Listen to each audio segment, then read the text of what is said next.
ಈಗಾಗಲೇ ಬಂದಂತ over ground ವರ್ಕರ್ಗಳ ವಿಚಾರಣೆ ಮುಂದುವರೆದಿದೆ. ಕಾಡುಗಳ ಮಧ್ಯೆ ಕರೆದುಕೊಂಡು ಹೋಗಿ ಅವರ ವಿಚಾರಣೆಯನ್ನು ನಡೆಸಲಾಗ್ತಾ ಇದೆ. ಉಗ್ರರ ಅಡಗುತಾಣಗಳ ವಿಚಾರಣೆಯಲ್ಲಿ ಕೆಲವೊಂದಷ್ಟು ಅಂಶಗಳು ಬೆಳಕಿಗೆ ಬಂದಿದೆ. ಈ ಅಡಗುತಾಣಗಳಲ್ಲಿ ಯಾರು ಬಹಳ ಸಮಯ ವಾಸ ಮಾಡ್ತಿರಲಿಲ್ಲ. ಉಗ್ರರು ಇನ್ನೂ ಕಾಡಿನಲ್ಲೇ ಅಡಗಿರುವ ಸಾಧ್ಯತೆ ಇದೆ ಅನ್ನೋ ಮಾಹಿತಿ ಆನ್ ಗ್ರೌಂಡ್ ವರ್ಕರ್ಸ್ ವಿಚಾರಣೆ ಸಂದರ್ಭದಲ್ಲಿ ಬೆಳಕಿಗೆ ಬಂದಿದೆ. ಮತ್ತೊಂದು ಕಡೆ ಪಹಲ್ಗಾಮ್ನ ರಾಕ್ಷಸೀಯ ಕೃತ್ಯದಲ್ಲಿ ಎಷ್ಟು ಉಗ್ರರು ಭಾಗಿಯಾಗಿದ್ರು ಅನ್ನೋದರ ಬಗ್ಗೆ ಕೂಡ ಕ್ಲಾರಿಟಿ ಇರಲಿಲ್ಲ. ಕೆಲ ಪ್ರತ್ಯಕ್ಷದರ್ಶಿಗಳು ಹೇಳೋ ಪ್ರಕಾರ ಇಬ್ಬರು, ಇನ್ ಕೆಲವರ ಪ್ರಕಾರ 40. ಈವರೆಗಿನ ತನಿಖೆ ಪ್ರಕಾರ ಕೇವಲ 3 ಉಗ್ರರು ಈ ಕೃತ್ಯದಲ್ಲಿ ಭಾಗಿಯಾಗಿದ್ರು ಅನ್ನೋ ಮಾಹಿತಿ ಇದೆ. ಇನ್ನು ಕೆಲವು ಭಯೋತ್ಪಾದಕರು ಅಗತ್ಯವಿದ್ದರೆ ಬರುವೋಣ ಅಂತ ಹೇಳಿ ಕಾದು ಕುಳಿತಿದ್ರು ಅನ್ನೋ ಮಾಹಿತಿ ಇದೆ. ಭಯೋತ್ಪಾದಕರು ನಡೆಸಿದ ದಾಳಿಯ ಬಗ್ಗೆ ಮತ್ತಷ್ಟು ಮಗದಷ್ಟು ಮಾಹಿತಿಗಳು ಲಭ್ಯವಾಗ್ತಾ ಇರೋದು. ಹೆಚ್ಚಿಗೆ ತರಬೇತಿ ಪಡೆದವರು ಮೊದಲು ದಾಳಿ ಮಾಡಲಿಕ್ಕೆ ಮುಂದಾಗಿದ್ದಾರೆ. ಇನ್ನು ದಾಳಿ ಮಾಡಲಿಕ್ಕೆ ಮುಂಚೆ ಪ್ರವಾಸಿ ತಾಣಗಳ ಪರಿಶೀಲನೆ ಕೂಡ ಮಾಡಿರುವುದು ಇದೀಗ ಮತ್ತೆ ದೃಢವಾಗಿದೆ.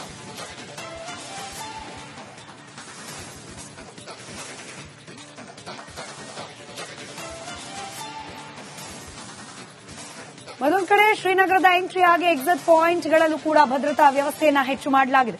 ಜಮ್ಮು ಕಾಶ್ಮೀರದಿಂದ ರಿಪಬ್ಲಿಕ್ ಕನ್ನಡ ಪ್ರತ್ಯಕ್ಷ ವರದಿಯನ್ನ ನಿಮ್ಮ ಮುಂದೆ ನೀಡ್ತಾ ಇದೆ. ಸಾಮಾನ್ಯ ದಿನಗಳಿಗಿಂತ ಹೆಚ್ಚಿನ ತಪಾಸಣೆಯನ್ನ ಸೇನಾಪಡೆ ಮಾಡ್ತಾ ಇದೆ. ಕಣಿವೆಯಲ್ಲಿ ಪ್ರತಿಯೊಂದು ವಾಹನಗಳ ತಪಾಸಣೆ ಮಾಡಲಾಗ್ತಾ ಇದೆ.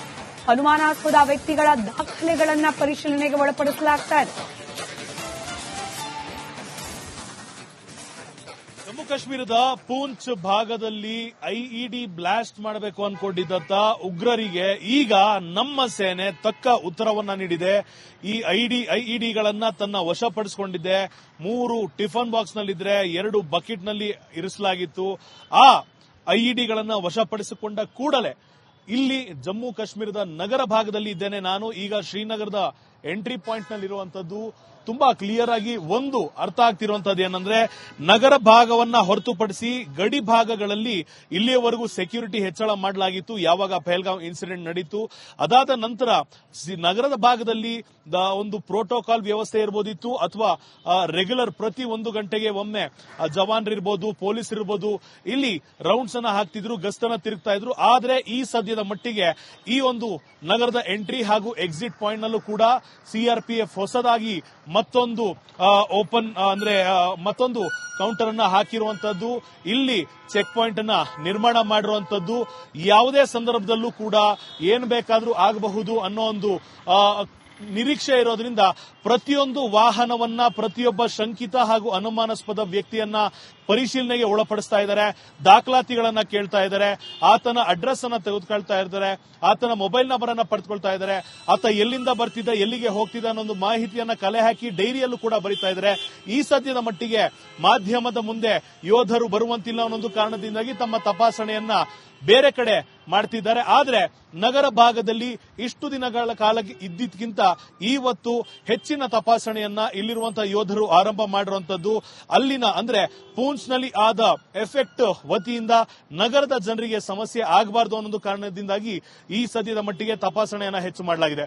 ಶ್ರೀನಗರದಿಂದ ಕ್ಯಾಮರಾ ಪರ್ಸನ್ ಮಂಜುನಾಥ್ ಜೊತೆ ಅಭಿಷೇಕ್ ಬಿವಿ, ರಿಪಬ್ಲಿಕ್ ಕನ್ನಡ.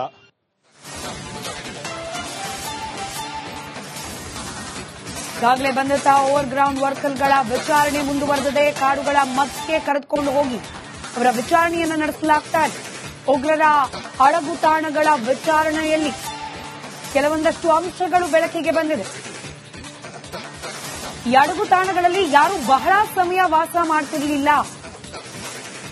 ಉಗ್ರರು ಇನ್ನೂ ಕಾಡಿನಲ್ಲೇ ಅಡಗಿರುವ ಸಾಧ್ಯತೆ ಇದೆ ಅನ್ನೋ ಮಾಹಿತಿ ಆನ್ ಗ್ರೌಂಡ್ ವರ್ಕರ್ಸ್ ವಿಚಾರಣೆ ಸಂದರ್ಭದಲ್ಲಿ ಬೆಳಕಿಗೆ ಬಂದಿದೆ. ಮತ್ತೊಂದು ಕಡೆ ಪಹಲ್ಗಾಮ್ನ ರಾಕ್ಷಸೀಯ ಕೃತ್ಯದಲ್ಲಿ ಎಷ್ಟು ಉಗ್ರರು ಭಾಗಿಯಾಗಿದ್ರು ಅನ್ನೋದರ ಬಗ್ಗೆ ಕೂಡ ಕ್ಲಾರಿಟಿ ಇರಲಿಲ್ಲ. ಕೆಲ ಪ್ರತ್ಯಕ್ಷದರ್ಶಿಗಳು ಹೇಳೋ ಪ್ರಕಾರ ಇಬ್ಬರು, ಇನ್ ಕೆಲವರ ಪ್ರಕಾರ 40. ಈವರೆಗಿನ ತನಿಖೆ ಪ್ರಕಾರ ಕೇವಲ 3 ಉಗ್ರರು ಈ ಕೃತ್ಯದಲ್ಲಿ ಭಾಗಿಯಾಗಿದ್ರು ಅನ್ನೋ ಮಾಹಿತಿ ಇದೆ. ಇನ್ನು ಕೆಲವು ಭಯೋತ್ಪಾದಕರು ಅಗತ್ಯವಿದ್ದರೆ ಬರುವೋಣ ಅಂತ ಹೇಳಿ ಕಾದು ಕುಳಿತಿದ್ರು ಅನ್ನೋ ಮಾಹಿತಿ ಇದೆ. ಭಯೋತ್ಪಾದಕರು ಭಯೋತ್ಪಾದಕರು ನಡೆಸಿದ ದಾಳಿಯ ಬಗ್ಗೆ ಮತ್ತಷ್ಟು ಮಗದಷ್ಟು ಮಾಹಿತಿಗಳು ಲಭ್ಯವಾಗ್ತಾ ಇರೋದು. ಹೆಚ್ಚಿಗೆ ತರಬೇತಿ ಪಡೆದವರು ಮೊದಲು ದಾಳಿ ಮಾಡಲಿಕ್ಕೆ ಮುಂದಾಗಿದ್ದಾರೆ. ಇನ್ನು ದಾಳಿ ಮಾಡಲಿಕ್ಕೆ ಮುಂಚೆ ಪ್ರವಾಸಿ ತಾಣಗಳ ಪರಿಶೀಲನೆ ಕೂಡ ಮಾಡಿರುವುದು ಇದೀಗ ಮತ್ತೆ ದೃಢವಾಗಿದೆ.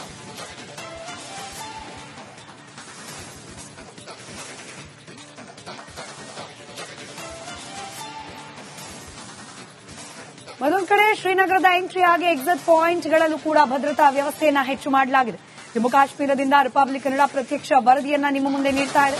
ಸಾಮಾನ್ಯ ದಿನಗಳಿಗಿಂತ ಹೆಚ್ಚಿನ ತಪಾಸಣೆಯನ್ನ ಸೇನಾಪಡೆ ಮಾಡ್ತಾ ಇದೆ. ಕಣಿವೆಯಲ್ಲಿ ಪ್ರತಿಯೊಂದು ವಾಹನಗಳ ತಪಾಸಣೆ ಮಾಡಲಾಗ್ತಾ ಇದೆ. ಅನುಮಾನಾಸ್ಪದ ವ್ಯಕ್ತಿಗಳ ದಾಖಲೆಗಳನ್ನ ಪರಿಶೀಲನೆಗೆ ಒಳಪಡಿಸಲಾಗ್ತಾ ಇದೆ. ಜಮ್ಮು ಕಾಶ್ಮೀರದ ಪೂಂಚ್ ಭಾಗದಲ್ಲಿ ಐಇಡಿ ಬ್ಲಾಸ್ಟ್ ಮಾಡಬೇಕು ಅನ್ಕೊಂಡಿದ್ದಂತ ಉಗ್ರರಿಗೆ ಈಗ ನಮ್ಮ ಸೇನೆ ತಕ್ಕ ಉತ್ತರವನ್ನ ನೀಡಿದೆ. ಈ ಐಇಡಿಗಳನ್ನ ತನ್ನ ವಶಪಡಿಸಿಕೊಂಡಿದೆ. 3 ಟಿಫನ್ ಬಾಕ್ಸ್ ನಲ್ಲಿದ್ರೆ 2 ಬಕೆಟ್ ನಲ್ಲಿ ಇರಿಸಲಾಗಿತ್ತು. ಆ ಐಇಡಿಗಳನ್ನ ವಶಪಡಿಸಿಕೊಂಡ ಕೂಡಲೇ ಇಲ್ಲಿ ಜಮ್ಮು ಕಾಶ್ಮೀರದ ನಗರ ಭಾಗದಲ್ಲಿ ಇದ್ದೇನೆ ನಾನು. ಈಗ ಶ್ರೀನಗರದ ಎಂಟ್ರಿ ಪಾಯಿಂಟ್ ನಲ್ಲಿರುವಂತದ್ದು ತುಂಬಾ ಕ್ಲಿಯರ್ ಆಗಿ ಒಂದು ಅರ್ಥ ಆಗ್ತಿರುವಂತದ್ದು ಏನಂದ್ರೆ, ನಗರ ಭಾಗವನ್ನ ಹೊರತುಪಡಿಸಿ ಗಡಿ ಭಾಗಗಳಲ್ಲಿ ಇಲ್ಲಿಯವರೆಗೂ ಸೆಕ್ಯೂರಿಟಿ ಹೆಚ್ಚಳ ಮಾಡಲಾಗಿತ್ತು ಯಾವಾಗ ಪಹಲ್ಗಾಮ್ ಇನ್ಸಿಡೆಂಟ್ ನಡೀತು. ಅದಾದ ನಂತರ ನಗರದ ಭಾಗದಲ್ಲಿ ಒಂದು ಪ್ರೋಟೋಕಾಲ್ ವ್ಯವಸ್ಥೆ ಇರಬಹುದಿತ್ತು, ಅಥವಾ ರೆಗ್ಯುಲರ್ ಪ್ರತಿ 1 ಗಂಟೆಗೆ ಒಮ್ಮೆ ಜವಾನರಿರ್ಬೋದು, ಪೊಲೀಸ್ ಇರ್ಬೋದು, ಇಲ್ಲಿ ರೌಂಡ್ಸ್ ಅನ್ನ ಹಾಕ್ತಿದ್ರು, ಗಸ್ತನ್ನ ತಿರುಗ್ತಾ ಇದ್ರು. ಆದ್ರೆ ಈ ಸದ್ಯದ ಮಟ್ಟಿಗೆ ಈ ಒಂದು ನಗರದ ಎಂಟ್ರಿ ಹಾಗೂ ಎಕ್ಸಿಟ್ ಪಾಯಿಂಟ್ ನಲ್ಲೂ ಕೂಡ ಸಿಆರ್ಪಿಎಫ್ ಹೊಸದಾಗಿ ಮತ್ತೊಂದು ಮತ್ತೊಂದು ಕೌಂಟರ್ ಅನ್ನ ಹಾಕಿರುವಂತದ್ದು, ಇಲ್ಲಿ ಚೆಕ್ ಪಾಯಿಂಟ್ ಅನ್ನ ನಿರ್ಮಾಣ ಮಾಡಿರುವಂತದ್ದು.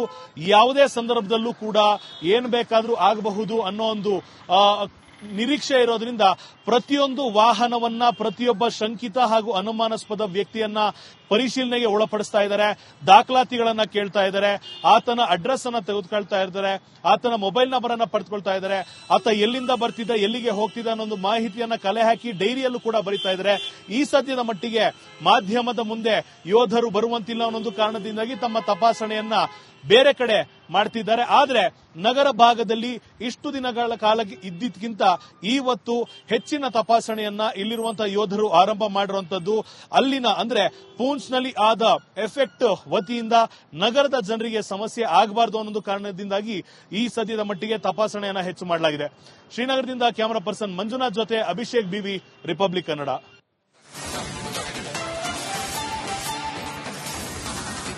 ಈಗಾಗಲೇ ಬಂದಂತಹ ಓವರ್ ಗ್ರೌಂಡ್ ವರ್ಕರ್ಗಳ ವಿಚಾರಣೆ ಮುಂದುವರೆದಿದೆ. ಕಾಡುಗಳ ಮಧ್ಯೆ ಕರೆದುಕೊಂಡು ಹೋಗಿ ಅವರ ವಿಚಾರಣೆಯನ್ನು ನಡೆಸಲಾಗ್ತಾ ಇದೆ.